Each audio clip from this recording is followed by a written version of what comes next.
الحمد لله رب العالمين أشهد أن لا إله إلا الله وحده لا شريك له وأشهد أن سيدنا ومولانا محمدا عبده ورسوله عن ابن عباس رضي الله تعالى عنه قال قال رسول الله صلى الله عليه وسلم لا تتلقوا الركبان ولا يبيع حاضر لباد فقال له طاووس ما لا يبيع حاضر لباد قال لا يكون له سمسار لا يكون له سمسار لا يكون له سمسارا متفق علیہ۔ یہ حدیث آج کل کے ماحول کے اعتبار سے بالکل فٹ بیٹھتی ہے۔ اس میں اللہ کے نبی صلی اللہ علیہ وسلم نے بڑے بڑے تاجروں، بڑے بڑے ساہوکار، مالدار لوگ جو دلال بنتے ہیں اور جس کی وجہ سے مہنگائی بڑھتی ہے،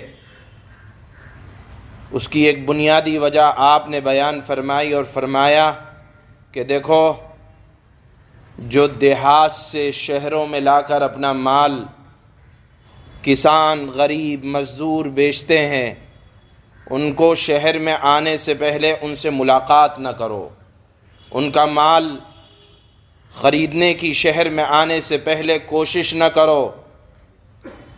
کیونکہ تم تو جا کر بتاؤ گے کہ تمہارا مال اونے پونے داموں میں بکے گا، اس کی تو ڈیمانڈ نہیں ہے، مارکیٹ ویلیو نہیں ہے۔ اللہ کے نبی فرماتے ہیں کہ جو قافلے شہر میں آ رہے ہیں ان سے ان کا مال شہر سے باہر مت خریدنے کی کوشش کرو، کیونکہ اس کے اندر غرر ہے۔ غرر کا مطلب یہ ہے کہ کسان کو، تاجر کو شہر میں آنے سے پہلے دھوکہ ہو جائے گا۔ آپ کہیں گے اس کی ویلیو نہیں ہے، تاجر سمجھے گا بات حقیقت یہی ہے، اور آپ اس سے تھوڑی قیمت میں مال زیادہ لے لیں گے اور پھر شہر میں آ کر بیچیں گے۔ اتنے تاجر، کسان، مزدور واپس چلے جائیں گے، وہ یہ سمجھیں گے کہ شاید ہماری چیز کی شہر میں ویلیو نہیں ہے۔ اللہ کے نبی فرماتے ہیں قافلوں کو آنے دو، کسانوں کو آنے دو، وہ اپنا مال بیچیں۔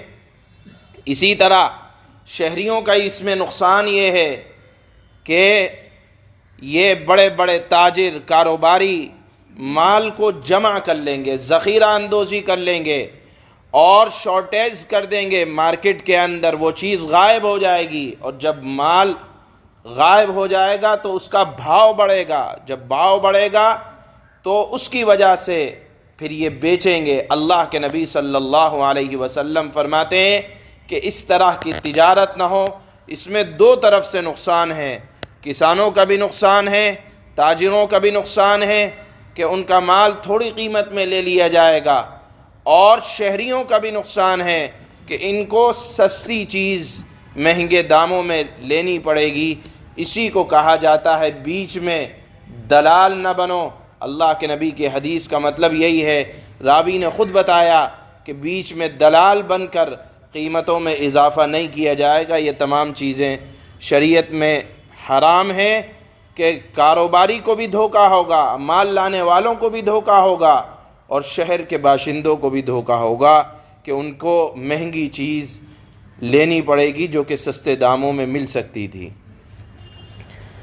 حضرت عبداللہ ابن عباس رضی اللہ تعالی عنہما سے روایت ہے کہ نبی کریم صلی اللہ تعالی علیہ وسلم نے ارشاد فرمایا کہ تم تجارتی قافلے کو آگے جا کر، یعنی شہر میں، منڈی میں آنے سے پہلے جا کر مت ملو، بلکہ ان کو آنے دو، وہ تلاش کریں کہ ان کی چیز کی ویلیو کیا ہے، وہ اپنا بھاؤ خود لگائیں، نہ یہ کہ کوئی بیچ میں دلال آدمی لگائے۔ تو اللہ کے نبی فرماتے ہیں تم تجارتی قافلوں کو آگے جا کر مت ملو، اور کوئی شہری دیہاتی کے لیے سودا نہ کرے۔ حضرت طاووس رحمۃ اللہ علیہ نے ابن عباس سے پوچھا شہری دیہاتی کے لیے سودا نہ کرے، اس کا کیا مطلب ہے؟ انہوں نے جواب دیا کہ شہری آدمی اس کا دلال نہ بنے، بلکہ قافلے والوں کو خود تجارت کرنے دو۔ اس میں قافلے والوں کا بھی فائدہ ہوگا اور شہریوں کا بھی فائدہ ہوگا۔ بخاری اور مسلم کی یہ حدیث ہے۔ سبحان اللہ و بحمدہ، سبحانک اللہم و بحمدک۔